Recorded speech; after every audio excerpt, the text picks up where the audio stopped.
Well, we see the ECB plan last night. From your view, do you think that the ECB plan would be the game changer for the Eurozone? We were a bit surprised that people, liked it as much as they seem to. As I was saying to you earlier, I think, maybe there's a little bit of a sort of herd reaction here that, people are looking across to see how everybody else is reacting. And because a few people seem to get in on it straight away and seem to support it straight away, then it seems like everybody was kind of rushing towards supporting it and going risk on. And, we saw that in Europe.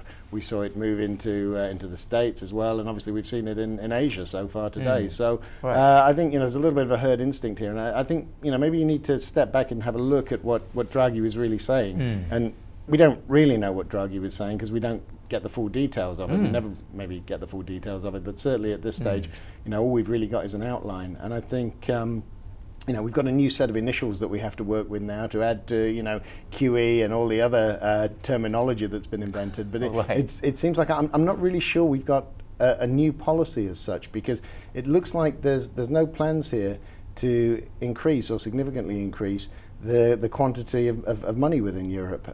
It seems all that they're doing. So it's not like a QE in It's the not US. like a QE. No, it looks like it's more of a rearrangement. It looks like maybe you could argue it's kind of a twist, but instead of swapping long bonds for short bonds, then what they're doing is swapping good bonds for bad bonds, and it really seems to be rearranging liquidity, and maybe that's okay, but there's a few problems with it. One is that we don't think that Europe's problems are necessarily liquidity problems. We think that the periphery has actually got solvency problems. They're so far in debt that it's not a matter of being able to pay the bills today, it's a matter of ever being able to pay the bills. So liquidity doesn't actually fix solvency problems. It maybe helps you for a short while more, and that's why we keep seeing these situations where, whenever there's policy, whenever liquidity is introduced, it allows short-term bills to be paid, but it doesn't do anything about the long-term solvency problems in some of these markets, which is why we keep sort of butting up against that problem time and time again. It's why it won't go away.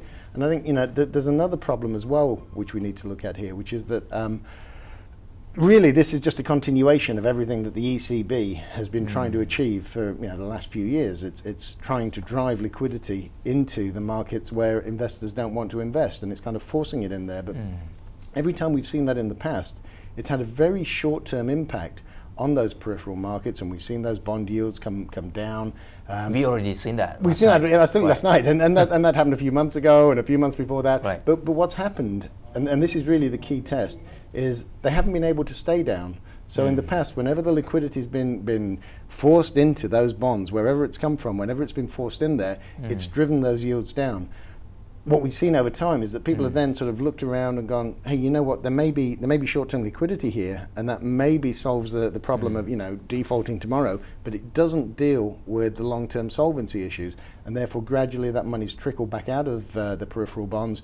That's pushed the yields back up, and if anything, it's actually made the problem worse, because the spread between bonds, German bonds, and the peripheral bonds has actually got worse and worse. Yeah, it's got wider and wider, and so every time we've seen this kind of liquidity introduced, all it's done is make that problem worse. Now, what's happening here is it's a little bit different from the previous attempts in that it's taking liquidity out of the core bonds and putting it into the peripheral ones. But again, we don't think that there's a reason for people to stay invested in those peripheral bonds, or to, the safety play is still going to be for them to go to the core European bonds. So all that happens really when they do this kind of financial engineering that artificially reduces the yields is it gives investors an opportunity to get out of those bonds. So, if you were holding Spanish or Italian or any peripheral bonds right now, this is a fantastic time to sell them, because the ECB's kind of arranged almost like a special sale for you. You can get buyers, and you get buyers at a much higher price than you could have last week. Now, you said it's going to buy like a limited amount.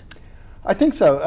But is it possible in practical way? Well, the problem with it is, as I say, it's not doing anything about the long-term indebtedness problem. So there's nothing in the plan that is going to change you know, the extent of Greek debt to GDP. There's nothing in the plan that's going to change the Italian or the Spanish debt to GDP problem. There's nothing that's actually going to necessarily help their economies function any better. So, you know, we're not going to necessarily stimulate growth in the periphery by this policy. We're not going to help pay down debt in the periphery by this policy. So we're still going to have the same problems. All we're doing is, you know, giving them a chunk of cash to be able to pay their bills today.